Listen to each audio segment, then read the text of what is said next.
Hey, podcast listeners, welcome to the Maxwell Leadership Podcast. This is the podcast that adds value to leaders who multiply value to others. My name is Mark Cole, and I'm the CEO of Maxwell Leadership. But today, I'm just a teammate. I'm just a friend with you as we begin to dive in to a lesson that will help you. In fact, let me ask you a question. Do you think great leaders possess the ability to lead anyone and lead everyone? See, the answer may surprise you. Certain factors can limit how far others can go and how far we can take them. Today, and my co-host Traci Morrow in the studio with me are beginning a new series called Leadership Limitations. In part one, John Maxwell will teach the 4 major factors that determine the limitations of the people you and I lead. Next week, in part 2, John will teach on the 5 factors that determine how far we as leaders can take our people. But first, if you would like to download our free bonus resource, which is a PDF worksheet that accompanies John's lesson, go to maxwellpodcast.com/limit and click the bonus resource button. Also, if you'd like to join us today on this episode, we put it on YouTube. Check us out at maxwellpodcast.com/YouTube. Okay, here we go. Grab a pen, grab a paper. Here is John Maxwell. Where this lesson came from is I was interviewed by Leadership Magazine, which is the largest leadership magazine in circulation-wise that I know of. I was interviewed by them to do a cover story on leadership, of which one of the questions they asked me was, can you lead everyone? That was the question. And so it got me to thinking, got my legal pad out, and I said, okay, let me think this thing through. Can I lead everything? Because you know, one of my favorite quotes is everything rises and falls on leadership. And in my beginning of leadership, I was very naive, and I thought in the beginning of my leadership that I could lead everyone. I thought everybody will follow because I've got a great dream and I know where I'm going and I've got confidence. And I mean, why wouldn't they just fall in line and all of us go up the mountain together? I mean, why stay at the base camp? Why not go to the top? That's what I thought. But of course, I was very naive, and when I finally got in the process of leading, I realized that there were some people that you either don't lead or you can't lead. So let me give you, and I break this down into 2 kinds of limitations. There are what I call people limitations, and there are what I call personal limitations. So let's deal with the people limitations first. There are 4 of those, and then we'll deal with the personal limitations, which are 5 of those, and I'll bring you through them. And one of my goals is, as I take you through them, is for you to begin to identify which ones you are strong in and which ones you are weak in, not for me, but for yourself, to help you to be a better leader. Okay, let's go. Let's talk about people limitations first. Number 1. The first limitation that I believe I have with people is this: I cannot lead people longer than they are willing to follow. And beside that, put the word relationships. In other words, I cannot lead people longer than they are willing to follow. And because I realize that, the only way that I can ever keep people following me for a long time is because I have developed strong relationships with them. And I put as a quote in your notes, eventually, relationships determine the size and the length of leadership. Now, that's a great thought. Let it mellow for you a little bit. Just keep it alive in your mind. You see, for a while in leadership, what happens is you get into the door with what I call charisma, but you can't keep charisma boiling enough to keep people following long enough. Does that make sense? So it's got to go to something of more substance. It's got to go to something that is more solid, something that's more foundational. So you start off with charisma, you start off with newness, you start off with passion, you start off with a dream. All those things are great starters, but they won't keep people following you for a long period of time. That's why I put in your notes, the strongest relationships equal the longest relationships. Now, let me talk to you about some potential problems. Hang on to this next thought. The weakest person in the relationship controls that relationship. Now, I don't know if you got that. I don't know if you understand that. But I'm here to tell you, I could go home now and say, I gave you all that you need tonight. Because until you and I understand that statement, because I'm going to talk to you about 4 potential problems in a moment of leading people for a long period of time. But what I want you to understand is that in any relationship, marriage, the church, I don't care what it is, the weakest person always controls that relationship. The strongest person can handle the pressure and handle the stress and can go the second mile and turn the other cheek and have the maturity. The weak person is the one that controls it. Now, there are 4 potential problems as a leader when you're trying to lead people for a long period of time. Here we go. Here are the potential problems with this weak person. Number 1, the leader stops leading because of the weaker one. How many times have we stopped the train and not kept going where we should be going because somebody wanted the train to be stopped and wanted the rest of the depot? Happens all the time. Number 2, the leader spends too much time with the weaker one. Log your time. Who are you spending it with? Number 3, the leader allows the weaker one too much influence. And 4, the leader takes responsibility for the weaker one. Now you put those 4 things together, and you're going to have some huge, major people limitations on taking people on a journey. Now, what is the secret? What is the secret to taking people with you and keeping them with you for a long period of time? The secret is in the area of bondedness. Until you and I emotionally bond with people, we will not be able to lead them for long, extended periods of time. Now, all I'm saying in people limitations is very simple. I cannot lead people longer than they're willing to follow, and the key word there is relationships. Number 2, I cannot lead people further than they're willing to go. And that deals with vision. How many times have we tried to take somebody to the top and they didn't want to go to the top? They wanted to put out the fire in the base camp. That's why I put the quote, dissatisfaction and discouragement are not caused by the absence of things, but the absence of vision. Here's what I have found in this area of vision casting and trying to get people further than they want to go. Here's what I found. It's in your notes. Complacent people drain energy out of others. So, that being true, and that being that we have complacent people within us, what do we do? Well, 3 very simple things, then I'll move on. 1 is keep telling the dream. 2, keep moving with or without them. And 3, keep pointing to your victories. And that is so key. Nothing discourages a discouraging person more than victories that they didn't get to possess. And nothing encourages those who went with you more than looking down at the bottom of the valley where the others are. And they could have been there. Okay. 3rd limitation. Not only can I, number 1, I cannot lead people longer than they're willing to follow, and I cannot lead people further than they're willing to go. Thirdly, I cannot lead people faster than they're willing to change. The key word there is growth. That deals with growth, because growth causes change. And, the question is, why don't people change? Because they're uncomfortable. The uncomfortableness of change is something we all have to understand. So therefore, I put in your notes this quote, if change doesn't cause you discomfort, it's not real change. See, one of the things I hear all the time in this area of change is I hear leaders trying to make their people comfortable with change. And they'll say things, oh, it's no problem. Well, it is a problem. It's going to work out right. Well, it isn't going to work out right. I hear leaders all the time, they'll work with people and they'll say, they're taking their group through change. And they'll just kind of poo-poo it. They'll just kind of say, it's no big deal. It's no problem. Don't worry about it. It's not an issue. It's going to be all right. And they try to psych people through change instead of let people emote through change. People don't like change. And the quicker you emote, the quicker you relate. And the quicker you relate and emote, the quicker you get through the change issue.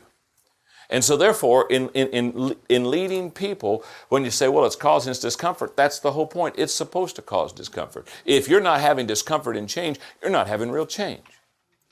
Number 4, there's one more limitation about people. Now let's just think about the first 3. I cannot lead people longer than they're willing to follow. I can't lead people further than they're willing to go. I cannot lead people faster than they're willing to change. And 4, I cannot lead people higher than they're able to climb. And that deals with potential. And so I put a little quote in there of mine: leaders match the man with the mountain. Now let me tell you, I've written them in there for you to know them forever. My 3 weaknesses. I have more than that. Those are just 3 in this area. I have hundreds if you have time. And you have a 2 or 3 week deal that you could spend with me. I have 3 weaknesses in this area. Number 1, believing people can do more than they're capable of doing. Number 2, believing people can do it quicker than they're capable of doing it. It's a major weakness. In fact, my wife Margaret is very quick too. Can you imagine the pressure we put on our kids? I mean, she skipped school. She got out of high school when she was 16, was teaching school when she was 19, out of college, and I mean, you got 2 high energy, high quick thinking people. You know, our kids should have divorced us when they're about 4. You know, I mean, it's just, but that's a weakness of mine. And my 3rd weakness is believing people can want to do more than they are capable of doing. In other words, what I do is I try to take people beyond their comfort zone, and I always have. And when I say it's a weakness, let me tell you, it's many of our weaknesses are our strengths. It's a strength and it's a weakness. It's a strength in the fact that I've raised many people higher than they would have ever gone if I wouldn't have been beside them. That's the truth. The weakness is that there are many times I have tried to get people to go to levels and do things that they really probably should not have done, and I have taken them way beyond where they should go. Now, here's what I've learned. Very simple. Here's what I've learned. Number 1, and this is so simple, you all say, well, I already know that. Good. Number 1, all people cannot climb to the same level. Number 2, all people can climb higher than their present level. Number 3, and this is so key in leadership, a leader evaluates the person's potential. Your ability to size up people and figure out realistically what their potential is invaluable gift to you as a leader. Number 4, a leader places each person in a position for success. In other words, when you discover a person's potential, then put them in an arena where they will thrive and do well. Back to my quote, match the men with the mountains, match the women with the mountains. Put them on a mountain that they can climb and achieve. And number 5, once success is realized, a leader encourages that person to step up to a higher level. You put some success under the belt, and then you encourage them to go to a higher level. Hey, podcast listeners, fall is almost here, which means it's time to get your tickets to Live to Lead 2022. Live to Lead is an annual event broadcast live from Atlanta, Georgia to hundreds of communities around the world. It's an event meant to bring the best leadership teaching to intentional, active leaders everywhere. Join other leaders like yourself who are stepping up to create powerful, positive change in their organizations and communities. We're offering both in-person and virtual tickets, so be sure to grab yours at livetolead.com. That's live, the number 2, lead.com. See you soon. Hey, welcome back. I'm reminded about this quote from Exupery. He says this: if you want to build a ship, don't drum up the men to gather wood, divide the work, and give orders. Instead, teach the people to yearn for the vast and want the open sea. And Traci, I'm sitting here today. I'm so excited. Number 1, you're in studio finally. I know. I'm not looking at you through StreamYard. I know. And I'm glad to have you. I'm also glad because just recently you birthed something. Now, we all know Traci.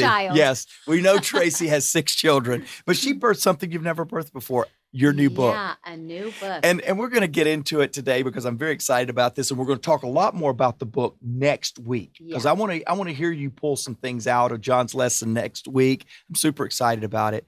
But I'm really excited about real life marriage. And even before we kind of dig into what John's saying, tell me what my takeaway is going to be when I listen to you talk about this book the next 2 weeks and I go and order it, which I'm expecting everybody to go order the book. So tell me a little bit just quickly about this book. real life marriage is kind of what we're going to talk about today. And that is the things that we got wrong and the lessons that we learned from it, and how, as two very, very, very different people with very different backgrounds, how we learned to grow together in spite of all of those differences, and how we actually learned to, instead of have that friction between one another, we actually learned how much we complemented one another once we learned to stop trying to make it his way, my way, and really find our way together. Yeah. So again, what I hear you say is Stephanie needs to read this book by next week. I'm just kidding. I did not say that, Stephanie. I did not say that. I'm just kidding. Really, truly, next week we're going to spend a lot. But John said something in this first point about marriage and relationships. And I want to really dig into this. This, for a long time, this will be one of my favorite lessons that I've listened to John talk, because of where I am, right? I mean, leadership is more about timing many times than it is about content or experience. Right. And I'm in a time right now to where I feel like I'm answering the question, can I get people to relate with me? Can I get some relationships, not my marriage, but can I get some relationships to take the journey with me? Or have they outgrown me, or am I outgrowing them? And so I'm really at a place to where this lesson, I just had a long conversation on a plane ride with John yesterday, asking this exact question. John, when do you know if you've outgrown leaders in your life? I took it from a little bit different angle, and that was, I focused so much on relationships that I kept trying to not let us outgrow one another. I kept thinking if we could continue to keep our relationship strong and healthy, that we could grow together. And I guess that's where I really started focusing so much on the relationship. And I think you and I had a conversation about this one time, because my leadership became so much about the relationship that I started losing touch with what we needed to be doing. And so I'm curious about you. Did you think that you could lead anyone? And did you ever get distracted by nurturing the relationship that you lost focus on where you were actually supposed to be going? I have. In fact, again, going back to this conversation I just had with John yesterday, I feel like I'm there right now. I mean, you look at these 4 points that John says, the leader stops leading because of the weaker one. I feel like in many of the situations I was debriefing with John yesterday, I feel like I've quit leading and now started consoling or comforting. To his fourth point, the leader takes responsibility for the weaker one. We are not producing in some areas of my leadership team, and I find myself taking responsibility as if the lack of production all rests on me. Right. And so that comes from a belief that, hey, I can lead anyone, put anybody on my team, and I can lead them. And I'm now in the middle of realizing, are there certain people that I just don't have the right capacity or the right leadership system that will bring out the best of them? So I'm curious, in that conversation with John, because this is me too. Is it that you thought you could lead everyone, or that you thought you could relate with everyone? Because John seems, and we, being mentored by John, we have learned how to relate with pretty much anyone, and we can connect with them because we so highly value them. But is it relating with them, or is it leading them, and it's two different things? It's two different things. I've said often on the podcast, even in episodes, Traci, that we've got to dig in together, that one of the greatest mentoring lessons that John's ever given me, it took him 18 months for me to finally start changing behavior. I got the concept for a while, then I started repeating the concept, but it didn't affect my behavior till about 18 months, because I'm so deeply relational, and therefore I relate with everyone. I can feel everyone's challenges. Yes. I can understand why one leader didn't produce yesterday because his dog was upset. Absolutely. I relate so much that I had to answer the question, and here's the mentoring lesson John gave me. Do you want to be loved, or do you want to lead? And the answer is both. Correct.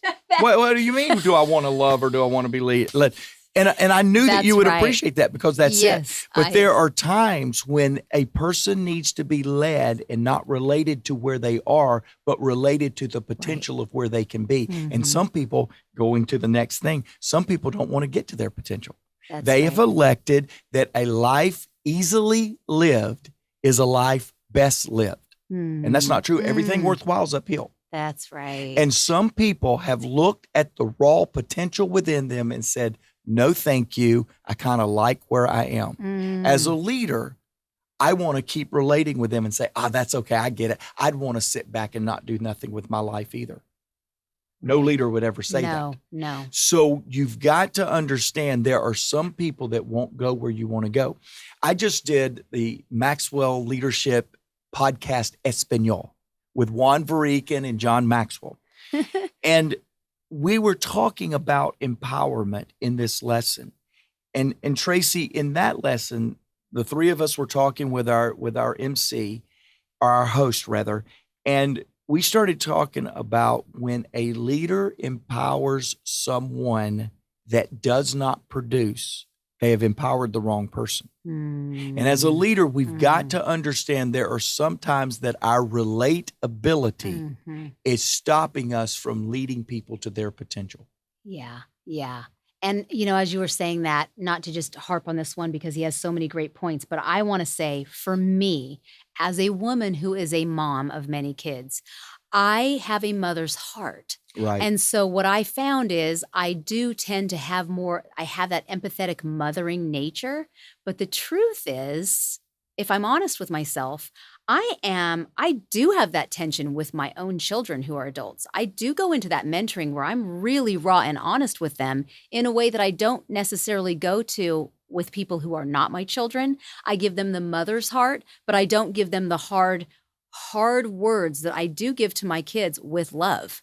And so that is also the part that I have had conversations with you and with John, where my kids do love me, but I also lead them when they come to me for mentoring. And so that has been a lesson for me that I'm also working on, that I can't just give this love, but I also, part of loving someone well and relating with them well, what John does and what I see even you doing well, that I'm in the process of learning, because this lesson is kind of like what I'm in the process of learning is to say that, have the hard conversations. Yeah. And so it's interesting to me to hear that you're still having those conversations with John, because I see you steps ahead of me. So it's interesting that you're still. But I'm leading now. So again, in this podcast that I just did, the worst thing that could happen in the idea of explosive growth is that those around you are explosively growing more than you as a leader, or you as a leader are explosively growing beyond the leaders around you. Either one.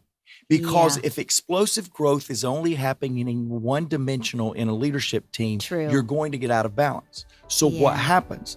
Right now, the responsibilities are by nature exploding the amount of growth that I need to do. And my concern is I don't see the explosive growth happening with everyone around me. Hey, podcast listeners.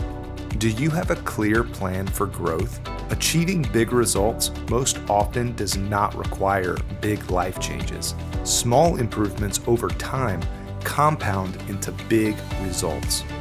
Download the Maxwell Leadership app. It's the new free app where our expert guides and John Maxwell help you pace your leadership journey and set a clear plan for your own personal growth. You can also find all sorts of resources on the Maxwell Leadership app, including this podcast, information on upcoming events, and much more. Just search Maxwell Leadership in your app store and download the app today. My mother, 93 years old, just an incredible driving leader. My mom was not a nurturer. Now, my mom was my mom, but my mom was not my nurturer. Interesting. My mom was my driver. By the way, in our household, Stephanie is absolutely a driver. Well, so am I. So we got to make sure our kids are getting nurtured, right? Because I love this female perspective that you give me, this motherhood perspective that you give me, because I don't understand that. But I do understand the nurturing side of over nurturing a person on my team because Yeah. I'm a relator. Right. And I over nurture them to the place of comfort rather than to the inspiration to grow. Mm-hmm. And sometimes a nurturing person, mother in the case of your example, Yeah. not my mother, and I Yeah. love her, but that was not nurturing. It was kick your butt, let's go, let's get going. There's a lot to do. Yeah. We're And all so different.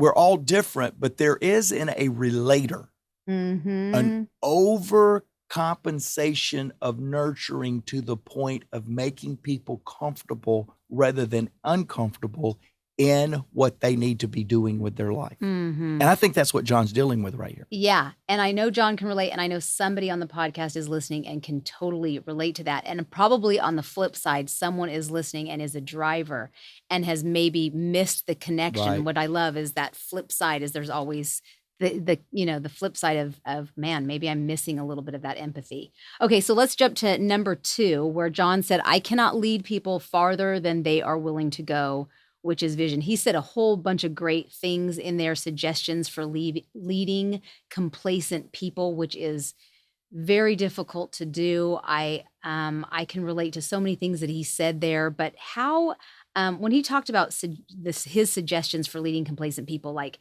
keep telling the dream and keep moving with or without them, pointing out the victories, I feel like, especially after what we just talked about, keep moving with or without them is especially difficult to do. I mean, if you want to answer on that, or if you had something else. Want to. Okay, good, because how that blows my mind. It does. And right before, we do not, very rarely do we, even with Traci in session today, and I'm so excited. Have I said that yet? But we very rarely, we try to give this to you raw.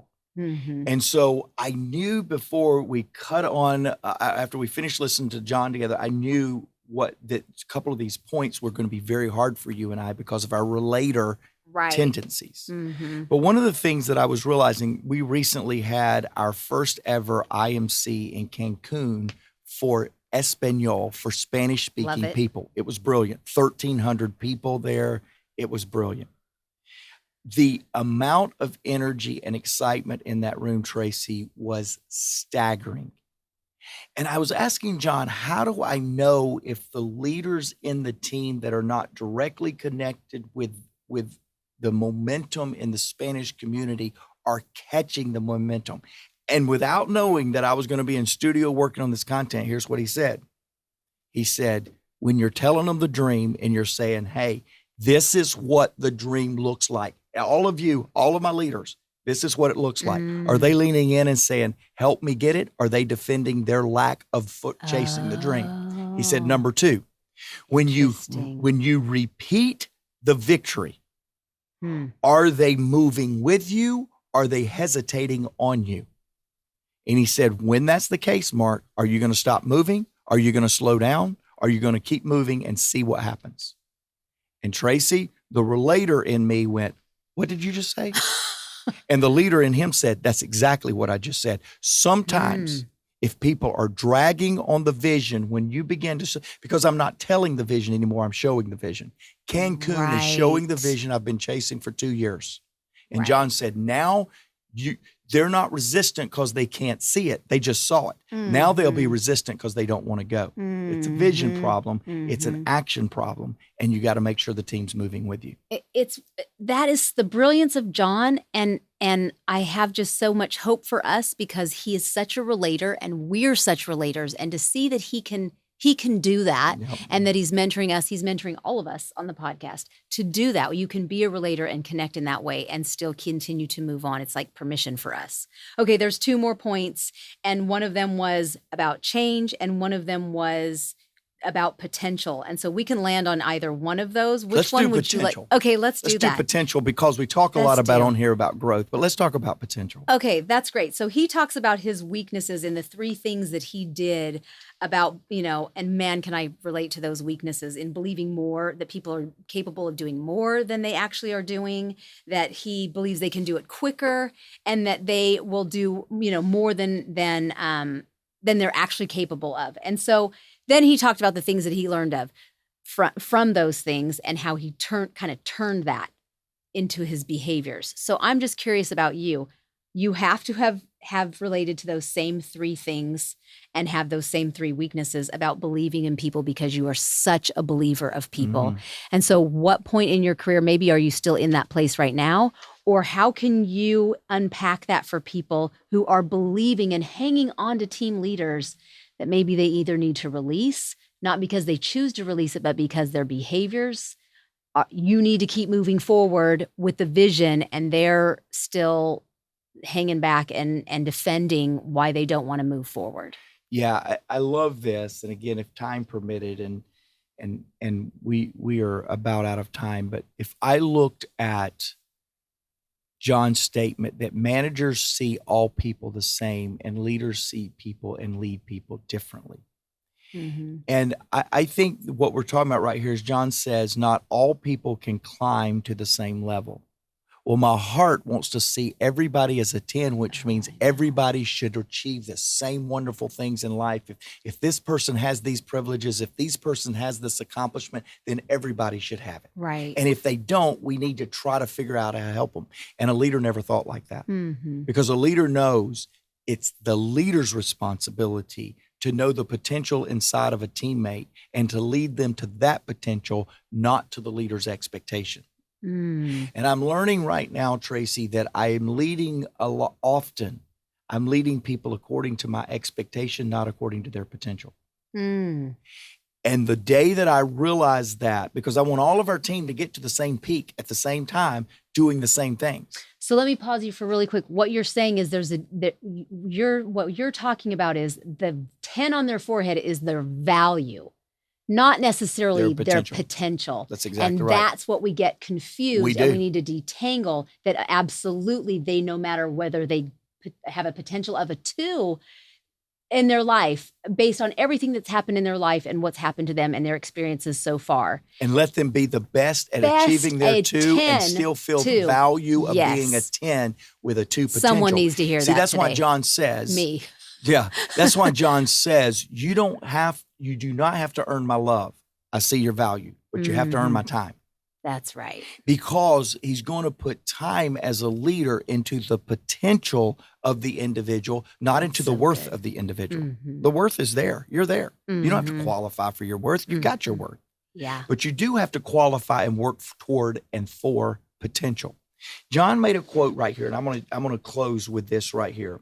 He says, leaders match the man with the mountain. Oh my goodness. Good. I keep trying to match the mountain with the men. Yeah. I keep trying to look at the people on my team and say, oh, you can reach my mountain, my vision with me. I know you can't. Right. Rather than look at them and saying, what mountain can you achieve, or what place on the climb is going to be the place that really is good for you to accomplish. And I think that's our challenge this week, leaders, is to really challenge ourselves on what we're doing with the leadership limitations in our life. The people you're leading have capacity.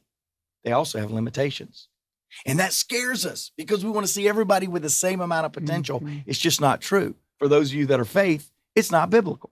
There are 30 talent, 60 talent. There's 35. There's 1 talent, 2 talent, 5 talent people. There's 30-fold, 60-fold, 100-fold people that we need to understand as a leader. It's our responsibility not to classify people according to worth, value. It's our responsibility as a leader to classify them according to potential, the size of the mountain that they need to go. Man, we could talk so much more. Jake's about to kill us and wring our neck. I do want to remind you, we're going to talk more about this next week, but I want to remind you, I'm so excited for you. Real life marriage. Go pick it up right now, wherever you buy books. That's where it is. I want you to go get that. I want you to make this available. You're going to hear more about this next week.